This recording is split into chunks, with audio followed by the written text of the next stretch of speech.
Hey, bonjour à tous. Avec ce super soleil, une petite pêche de brochet et je vous dis comment dans la vidéo je vous fais deux brochets. Donc avec les bases, on va dire de la carpe, donc de la pêche aux zig. La pêche aux zig, en fait, on est sur un flotteur, sur un petit appât qui flotte entre deux eaux. Par rapport en fait au niveau par rapport où la carpe se situe, j'ai pris un petit peu ce même principe avec Sailor Action. Par contre, je change mon leurre par rapport à l'état du soleil. Si le ciel est clair, je prends un leurre sombre, donc comme le petit rouge. Et bon, il y avait un petit train qui passait.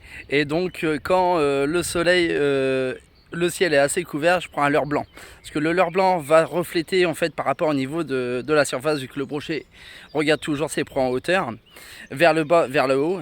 Et donc en fait ça va faire un contraste en fait plus blanc au niveau de sa vue. Par contre, quand le soleil est assez fort, vaut mieux mettre un leurre très très sombre. Comme ça va faire en fait une tache noire et une tache d'ombre. C'est pour ça que quand on pêche de temps en temps, on va dire un petit peu comme ça, hop, vous mettez votre ombre en fait dans l'eau, le poisson peut partir sans problème. C'est pour ça que de temps en temps on a des départs, on va dire d'un seul coup à carpe qui se sauve. Donc en fait ils voient en fait le déplacement et ils voient une masse noire d'un seul coup. Donc ils se demandent en fait un petit peu ce qui se passe et ils disent alerte dans leur tête et ils se sauvent. C'est aussi le même principe que quand vous mettez en fait, pourquoi mettre vos cannes, on va dire avec les pointes dans l'eau, que si vous les reculez, vous les laissez en fait vos cannes, vous les laissez entre guillemets sur la partie dure et non visible à l'eau, vous aurez aussi un peu plus de touche. Ça en fait c'est pour tout ce qui est, on va dire, des étangs, on va dire assez méfiants et en surpêche. Voilà, ça permet de faire moins fuir le poisson et de dire il n'y a pas de danger. Donc dû à ça, ça permet de jouer avec pas grand chose, parce qu'on va dire on laisse toujours tous dépasser nos cannes, on va dire même pas d'un mètre, et ça peut louper des touches à cause de ça et le poisson fuir.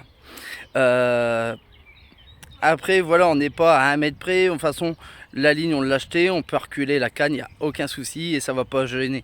En fait c'est, on va dire, c'est dans les idées du pêcheur. Je sais que je vais trouver, on va dire, des amis quand j'ai dit ça. Voilà, donc je vous laisse un petit peu la suite, comme ça vous faire voir en fait au niveau des poissons. Donc là, mes leurres, j'ai utilisé les leurres souples de chez Action à 99 et ça permet en fait de rester en fait quasiment en surface. Vu que là, on a des chaleurs, on va dire un petit peu plus fortes. Les pêches, on va dire, sont à partir de 18h30, 19h pour en fait remonter au niveau de l'oxygène. En fait, vu que l'eau chauffe, on va dire en milieu de matinée jusqu'en fin d'après-midi, donc on baisse le taux d'oxygène, donc les poissons ne bougent beaucoup moins. C'est comme nous, on plonge notre tête dans l'eau, on essaie de remonter pour éviter, on va dire, de prendre un petit peu d'air pour éviter l'asphyxie. Voilà. Donc je vous fais voir ça et puis je vous reprends juste à la fin. Tu es encore là?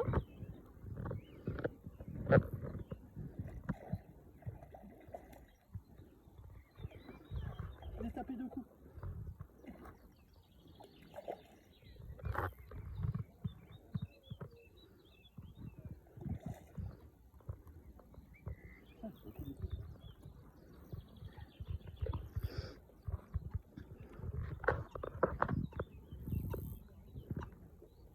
Ouah, c'est vieux là. Il a lâché.